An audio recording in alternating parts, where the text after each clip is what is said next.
Assalamualaikum warahmatullahi wabarakatuh. Jumpa kembali dengan Mang Ripan. Dan kali ini Mang Ripan akan membawakan sebuah cerita baru. Namun sebelum lanjut, tekan dulu tombol subscribe channel ini. Nyalakan juga lonceng notifikasinya. Dan jangan lupa tinggalkan jejak di kolom komentar. Dan langsung saja kita mulai ceritanya. Burhan adalah pria parubaya berusia 45 tahun yang tinggal di desa Karanganyar, sebuah desa kecil di pelosok kabupaten.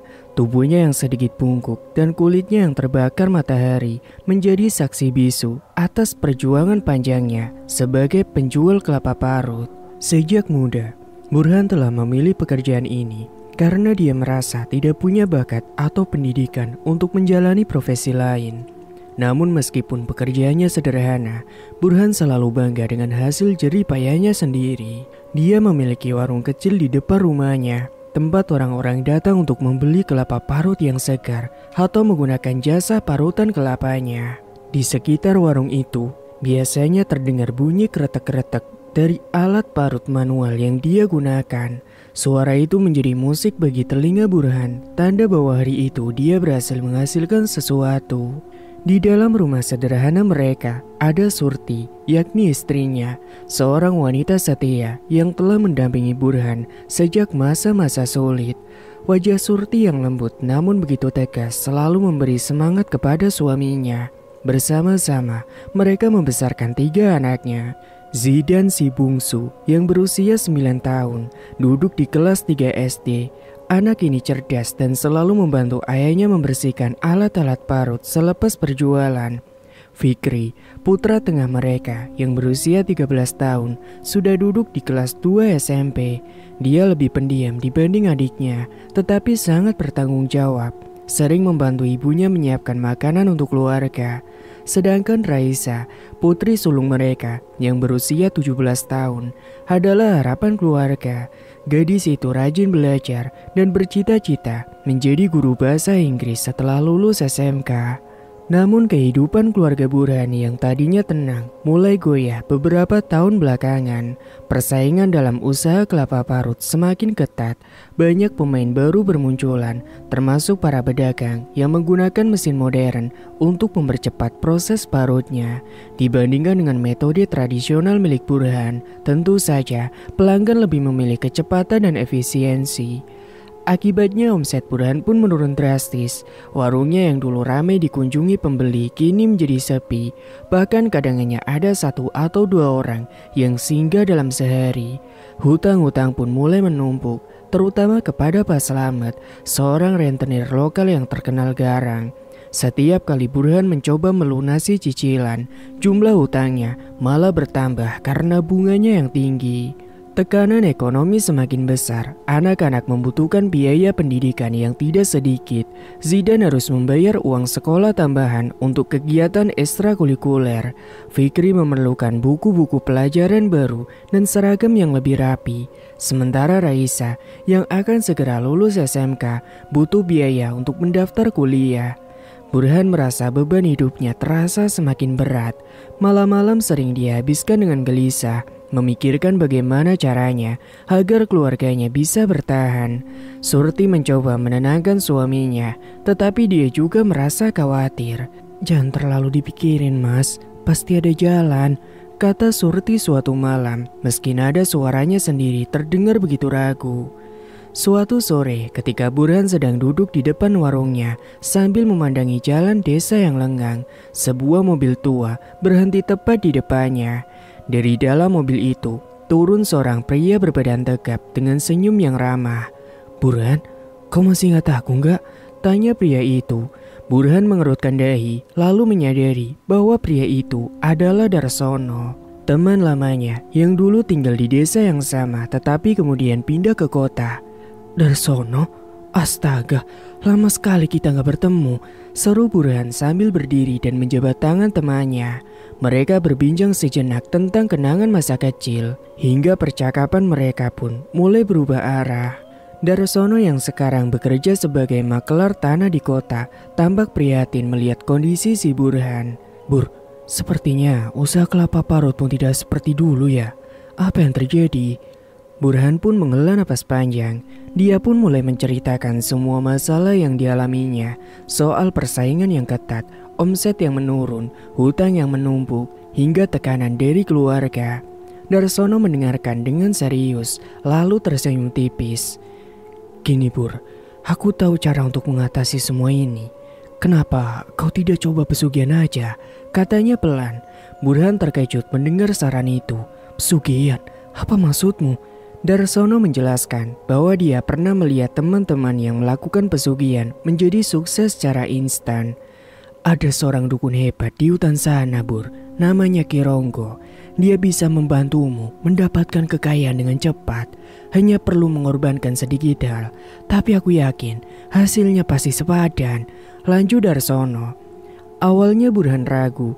Dia tahu bahwa pesugihan selalu melibatkan hal gaib yang sangat berbahaya. Namun tekanan hidup membuatnya semakin tertarik pada ide itu. Pikiran-pikiran buruk mulai merayapinya. Jika dia tidak melakukan sesuatu sekarang, apa yang akan terjadi pada keluarganya? Bagaimana nasib anak-anaknya? Darsono meyakinkan Burhan bahwa ritual tersebut aman asalkan dilakukan dengan benar. Lagi pula Bur, tumbalnya cuma anak sapi hitam. Itu kan tidak seberapa dibandingkan dengan keuntungan yang akan kau dapatkan nantinya, ujar Darsono menggodanya.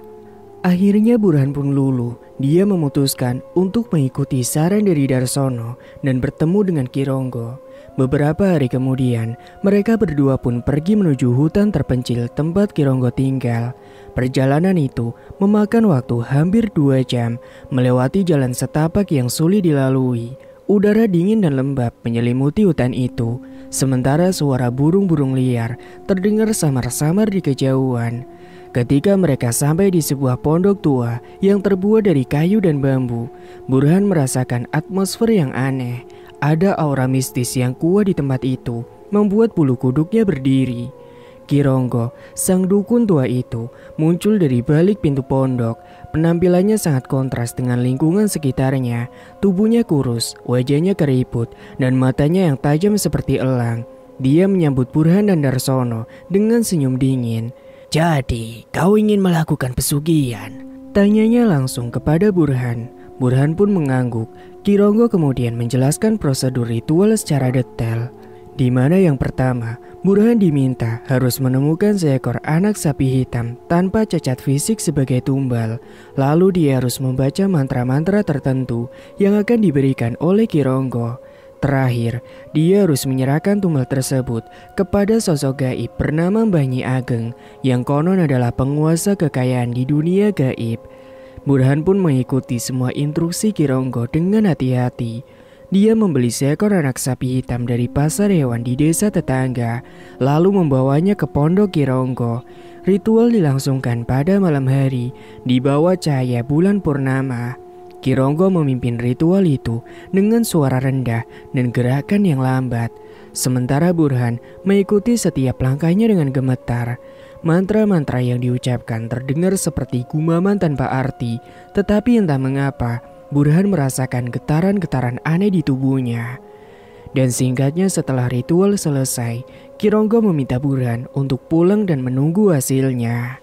Dan singkat waktu, beberapa hari kemudian, keajaiban pun mulai terjadi. Uang-uang misterius mulai muncul di sudut-sudut rumah Burhan.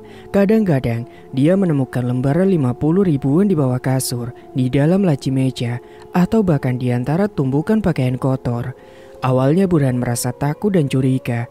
Namun ketika jumlah uang itu semakin banyak dan tidak ada hal buruk yang terjadi, dia pun mulai merasa lega. Usahanya juga mulai berkembang pesat. Pelanggan yang dulu meninggalkannya kini datang kembali dan omsetnya pun meningkat drastis. Hutang-hutang kepada Pak Slamet pun bisa dilunasi dengan mudah. Namun di balik keberhasilan tersebut, Burhan mulai merasakan ada sesuatu yang tidak beres. Uang-uang yang muncul secara misterius sering kali basah atau berbau amis seperti darah. Suara-suara halus pun mulai terdengar di malam hari, seolah-olah ada yang memanggil namanya dari kejauhan. Meskipun begitu, Burhan berusaha mengabaikannya. Dia meyakinkan dirinya sendiri bahwa semua ini adalah harga yang harus dibayar demi kebahagiaan keluarganya. Tapi apakah kebahagiaan itu benar-benar nyata ataukah hanya ilusi yang diciptakan oleh kekuatan gelap? Dan singkat cerita, 5 tahun pun telah berlalu sejak Burhan melakukan ritual pesugihan di bawah bimbingan Ki Ronggo. Kehidupan yang tadinya penuh dengan kesulitan kini berubah drastis. Usaha kelapa parutnya berkembang dengan pesat, bahkan melampaui masa-masa jayanya dulu. Warung kecilnya tidak hanya ramai oleh pelanggan lokal, tetapi juga dikunjungi orang-orang dari desa-desa tetangga. Pelanggan terus datang tanpa henti, memesan kelapa parut untuk acara-acara besar seperti pernikahan, hitanan, dan juga syukuran. Burhan bahkan mulai mempekerjakan beberapa orang untuk membantu menangani lonjakan permintaan. Dengan mesin parut modern yang dia beli setelah mendapatkan uang misterius, proses kerja pun menjadi cepat dan efisien. Selain itu, uang-uang aneh yang sering muncul di sudut-sudut rumahnya membuat kondisi finansial keluarga Burhan semakin stabil. Hutang-hutang kepada Pak Slamet, rentenir yang dulu begitu menakutkan, sudah lunas sepenuhnya. Bahkan Burhan berhasil membeli sebidang tanah kecil di dekat rumah mereka sebagai tabungan masa depan. Anak-anaknya pun bisa melanjutkan pendidikan dengan tenang. Bahkan si Raisa, putri sulung mereka, sedang menempuh kuliah di jurusan pendidikan bahasa Inggris di sebuah universitas negeri di kota. Semua ini adalah impian Burhan yang terwujud, sesuatu yang dulunya terasa mustahil. Namun di balik semua keberhasilan itu, ada bayang-bayang gelap yang mulai menyelimuti kehidupan Burhan. Uang-uang misterius yang sering muncul secara tiba-tiba di sudut-sudut rumahnya tidak lagi terasa sebagai berkah.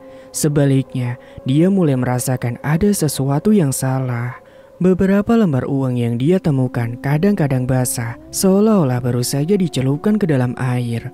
Namun itu bukan air biasa, karena baunya amis seperti darah seringkali tercium ketika dia memegang uang tersebut. Burhan mencoba mengabaikannya pada awalnya, meyakinkan dirinya sendiri bahwa itu hanya halusinasi atau imajinasinya yang terlalu aktif. Tapi semakin lama, fenomena itu semakin sering terjadi, membuatnya tidak bisa lagi menutup mata.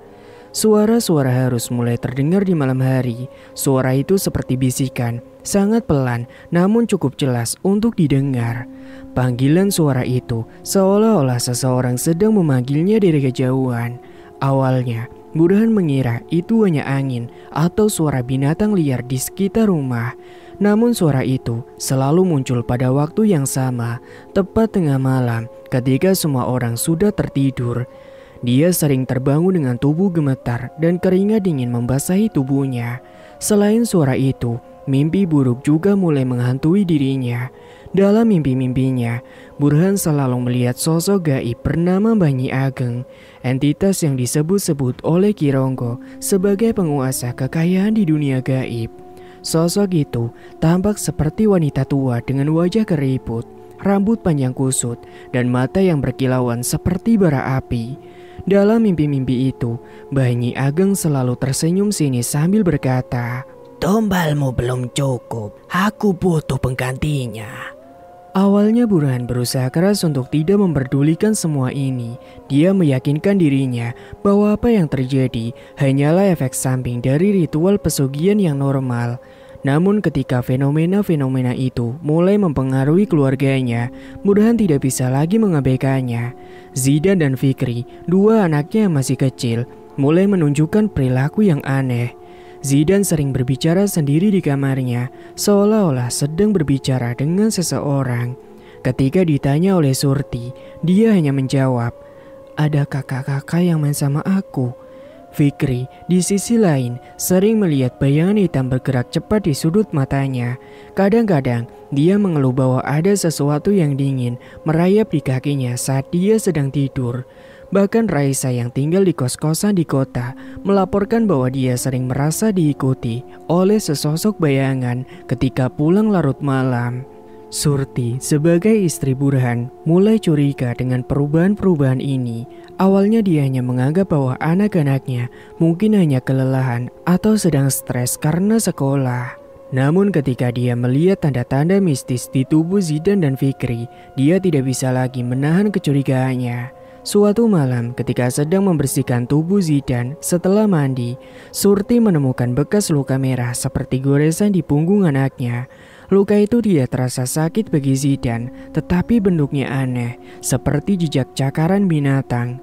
Ketika dia memeriksa tubuh Fikri, dia menemukan tanda serupa di leher anak itu. Surti pun langsung menginterogasi Burhan tentang apa yang sebenarnya terjadi. "Mas, apa yang sebenarnya kau sembunyikan? Ada apa dengan anak-anak kita, Mas?" tanya Surti dengan nada marah. Burhan awalnya mencoba mengelak, tetapi tekanan dari istrinya membuatnya tidak bisa lagi berbohong. Akhirnya dengan hati yang berat, dia mengakui segalanya. Dia pun menceritakan tentang pertemuannya dengan Darsono 5 tahun yang lalu, kunjungannya ke Kironggo, ritual pesugihan dengan tumbal anak sapi hitam, dan bagaimana kekayaan misterius mulai mengalir ke dalam hidup mereka. Surti mendengarkan dengan wajah pucat, matanya memerah karena marah. "Kau gila ya, Mas? Apa kau tidak sadar bahwa kau telah membahayakan nyawa anak-anak kita hanya demi harta?" bentaknya kala itu. Burhan mencoba menjelaskan bahwa dia melakukan semua itu demi keluarganya, agar mereka bisa hidup layak dan tidak terbebani oleh hutang. Namun Surti tidak mau mendengarnya. "Lalu apa gunanya semua ini kalau anak-anak kita harus jadi korban?" serunya dengan suara bergetar. Mereka berdebat panjang lebar malam itu, hingga akhirnya Burhan mengakui bahwa dia khawatir Banyi Ageng akan menjadikan anak-anaknya sebagai pengganti tumbal. Surti menatap suaminya dengan mata berkaca-kaca. "Kita harus segera cari bantuan, Mas. Kalau kita tidak bertindak sekarang, aku takut anak-anak kita akan benar-benar jadi tumbal," katanya dengan nada yang tegas. Dan keesokan harinya, Surti memutuskan untuk mencari bantuan kepada Kiai Hasim, seorang ulama terkenal di desa tetangga. Kiai Hasim dikenal sebagai ahli spiritual yang mampu menangani masalah-masalah gaib seperti jerat pesugihan. Burhan awalnya ragu, dia takut bahwa jika mereka mencoba memutus jeratan pesugihan, kekayaan yang selama ini mereka nikmati akan hilang begitu saja. Namun melihat tekad Surti yang begitu kuat, dia akhirnya luluh. "Baiklah, Bu, kita akan coba cari. Aku juga tidak ingin kehilangan anak-anak kita," ujar Burhan dengan suara bergetar. Mereka berdua pun kemudian pergi ke kediaman Kiai Hasim, sebuah rumah sederhana di pinggir desa yang dikelilingi oleh pepohonan yang rindang. Kiai Hasim, seorang pria tua dengan sorban putih dan jenggot panjang, menyambut mereka dengan senyum hangat namun penuh wibawa. Setelah mendengarkan cerita lengkap dari Burhan dan Surti, Kiai Hasim mengangguk dengan pelan. "Pesugihan yang kalian lakukan adalah perjanjian dengan kekuatan yang gelap. Sekali terikat, akan sulit untuk melepaskannya. Tapi bukan berarti tidak ada jalan keluar," katanya dengan nada tenang namun tegas. Kiai Hasim menjelaskan bahwa untuk memutus jeratan pesugihan, mereka harus menjalani serangkaian ritual pemutusan. Proses ini tidak mudah dan membutuhkan komitmen penuh dari keluarga mereka. Mereka harus menjalani puasa mutih selama 7 hari, membaca zikir tertentu setiap malam, serta memberikan sedekah kepada orang-orang yang membutuhkan. Selain itu, ada satu syarat utama yang harus dipenuhi. Burhan harus menghadapi langsung sosok Banyi Ageng di dunia gaib untuk memutuskan perjanjian itu. Resikonya sangat besar karena Burhan harus siap mengorbankan dirinya jika perlu. Burhan dan Surti saling berpandangan, hati mereka dipenuhi oleh rasa takut dan harapan. Mereka tahu bahwa jalan ini tidak akan mudah, tetapi mereka juga sadar bahwa tidak ada pilihan lain. "Baik, Kiai, kami siap menjalani semua ini demi menyelamatkan keluarga kami," kata Burhan dengan suara mantap meski hatinya bergetar. Setelah meninggalkan kediaman Kiai Hasim, Burhan dan Surti kembali ke rumah dengan beban pikiran yang lebih berat dari sebelumnya. Mereka mulai mempersiapkan diri untuk ritual pemutusan, sementara bayang-bayang ancaman dari dunia gaib terus menghantui mereka. Malam-malam mereka kini diisi oleh doa-doa dan zikir, sementara anak-anak mereka mulai menunjukkan tanda-tanda ketidaknyamanan yang terasa semakin jelas. Burhan tahu bahwa perjalanan ini akan menjadi ujian terbesar dalam hidupnya, tetapi dia juga sadar bahwa dia tidak punya pilihan lain. Jika dia ingin menyelamatkan keluarganya, dia harus siap menghadapi segala resiko, bahkan jika itu berarti mengorbankan nyawanya sendiri. Singkat waktu, malam pertama ritual pemutusan dimulai dengan suasana yang tegang. Burhan, Surti, Zidan, Fikri, dan Raisa berkumpul di ruang tengah rumah mereka. Kiai Hasim telah memberikan petunjuk rinci tentang apa yang harus dilakukan selama 7 hari ke depan. Mereka harus menjalani puasa mutih, hanya boleh makan nasi putih tanpa lauk apapun, dan minum air putih sepanjang hari. Selain itu, zikir non-stop harus dilafalkan setiap malam hingga dini hari, dengan suara yang tidak boleh terputus. Kiai Hasim juga menekankan pentingnya sedekah kepada orang-orang miskin sebagai bentuk pengabdian kepada Tuhan. Ruang tengah rumah mereka disulap menjadi tempat ibadah sementara. Sebuah tikar besar terbentang di tengah ruangan dengan lilin-lilin kecil menyala di sekelilingnya. Bau dupa yang harum menguar memenuhi udara, menambah kesan mistis dalam ruangan itu. Burhan yang biasanya tidak terbiasa beribadah secara intens seperti ini merasakan beban spiritual yang sangat begitu berat. Namun dia tahu bahwa ini adalah satu-satunya cara untuk menyelamatkan keluarganya dari jerat pesugihan yang mengerikan. Di malam pertama, semuanya tampak berjalan dengan lancar. Keluarga itu membaca zikir bersama-sama. Suara mereka bergema lembut di dalam ruangan. Lilin-lilin kecil yang menyala menciptakan bayangan-bayangan aneh di dinding, tetapi belum ada tanda-tanda gangguan supernatural. Namun ketika malam kedua tiba, suasana mulai berubah. Saat mereka sedang asik berzikir, suara-suara aneh mulai terdengar dari luar rumah. Ada suara langkah kaki berat yang berjalan di halaman, meskipun tidak ada seorang pun yang terlihat. Suara itu kadang-kadang berhenti tepat di depan pintu, membuat semua orang menahan napas dalam ketegangan. Pada malam ketiga, gangguan-gangguan itu semakin terasa nyata. Seekor ayam mati ditemukan di halaman belakang rumah mereka dengan tubuh yang penuh luka goresan, seolah-olah telah dicabik-cabik oleh binatang buas. Ketika Surti melihatnya, dia langsung menutup mulutnya untuk menahan tangisan. "Ini pasti ulah Nyai Ageng," gumamnya pelan sambil berusaha menenangkan diri. Malam itu, suara-suara aneh semakin terdengar keras. Terkadang terdengar seperti tawa serak yang menusuk telinga, terkadang seperti jeritan kesakitan yang memilukan. Burhan merasa tekanan batinnya semakin besar. Dia takut bahwa ritual ini tidak akan berhasil dan keluarganya akan tetap terjerat dalam jerat pesugihan. Namun dia juga tahu bahwa mundur bukanlah pilihan. Di malam keempat, gangguan itu mencapai puncaknya. Bayangan hitam mulai muncul di sudut-sudut ruangan, bergerak perlahan seperti asap yang mengendap. Anak-anak, terutama Zidan dan Fikri, tampak ketakutan. Mata mereka membelalak lebar saat melihat bayangan-bayangan itu mendekat. Meskipun Burhan dan Surti berusaha meyakinkan mereka bahwa itu hanyalah ilusi. Kiai Hasim yang sesekali datang untuk memantau perkembangan ritual memberikan nasihat agar mereka tetap fokus. "Jangan biarkan ketakutan menguasai diri kalian. Semakin kalian meragukan diri sendiri, maka semakin kuat kekuatan gelap itu," katanya dengan nada tegas. Burhan pun mengangguk meskipun hatinya dipenuhi oleh keraguan. Dia mulai merasa bahwa dia tidak layak untuk mendapatkan keselamatan ini, bahwa dia pantas menerima hukuman atas semua kesalahannya. Hari-hari berikutnya berlalu dengan cepat. Gangguan-gangguan supernatural terus berlanjut, membuat keluarga itu semakin lelah secara fisik maupun mentalnya. Namun mereka tidak menyerah.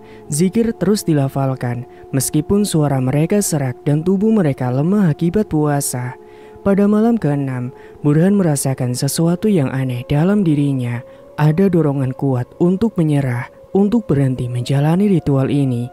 Suara bisikan itu kembali terdengar, kali ini lebih jelas daripada sebelumnya. "Tinggalkan mereka, nak. Biarkan aku mengambil anak-anakmu sebagai gantinya," kata suara itu yang Burhan yakini berasal dari Mbah Nyai Ageng.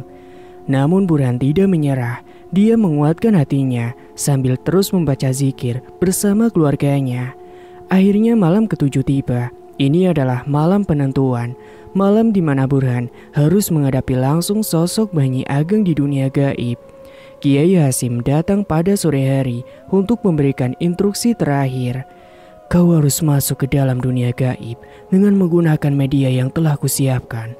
Kau akan bertemu langsung dengan Banyi Ageng dan kau harus memutus perjanjian itu. Tapi ingat, ini akan membutuhkan pengorbanan besar.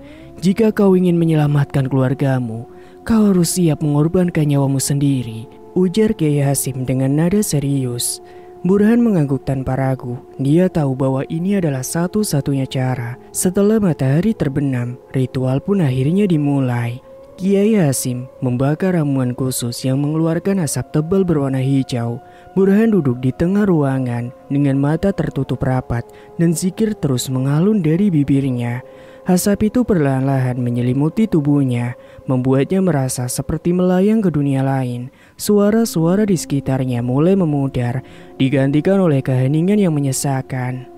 Ketika Burhan membuka matanya, dia berada di sebuah tempat yang asing. Udara di sana dingin dan pekat, dengan langit berwarna merah gelap seperti bara api. Dan di kejauhan, dia melihat sosok Banyi Ageng, wanita tua dengan wajah keriput, rambut panjang kusut, dan mata yang berkilauan seperti bara. Sosok itu tersenyum sinis selalu berkata, "Akhirnya kau datang juga, nak. Apa kau benar-benar siap untuk memutus perjanjian ini?" Burhan maju dengan langkah yang mantap, meskipun hatinya dipenuhi oleh ketakutan. "Iya, aku siap. Aku akan memutus perjanjian ini demi keluargaku," jawabnya dengan suara bergetar namun terdengar tegas. Banyi Ageng tertawa keras, suaranya bergema di seluruh tempat itu. "Baiklah, jika kau ingin memutus perjanjian ini, kau harus membayar harga yang lebih besar. Nyawamu akan menjadi ganti tumbalnya," katanya dengan nada dingin. Burhan mengangguk tanpa ragu. "Aku siap, ambillah nyawaku, tapi bebaskan keluargaku dari jerat ini," ujarnya dengan suara yang mantap. Banyi Ageng tersenyum puas, lalu mengangkat tangannya. Cahaya hitam menyelimuti tubuh Burhan, membuatnya merasa seperti ditelan oleh kegelapan. Saat itulah, dia merasakan nyawanya perlahan meninggalkan tubuhnya. Ketika Burhan kembali ke dunia nyata, dia terbangun di ruang tengah rumahnya. Tubuhnya lemah, napasnya tersengal-sengal. Kiai Hasyim dan keluarganya berada di sekitarnya dengan wajah yang penuh harap. Namun beberapa detik kemudian, Burhan pun mengembuskan napas terakhirnya. Matanya terpejam, tubuhnya terkulai lemas. Surti langsung menangis histeris, sementara anak-anaknya terdiam dalam kebingungan. Kiai Hasyim menenangkan keluarga itu. "Burhan telah berhasil memutus perjanjian pesugihan. Dia telah mengorbankan nyawanya demi kalian. Sekarang kalian sudah bebas dari jerat itu," katanya dengan nada lembut namun terdengar tegas. Surti menangis terseduh-seduh, tetapi dia tahu bahwa suaminya telah melakukan hal yang benar. Beberapa hari kemudian, keluarganya itu melanjutkan hidup mereka dengan lebih sederhana tapi penuh rasa syukur.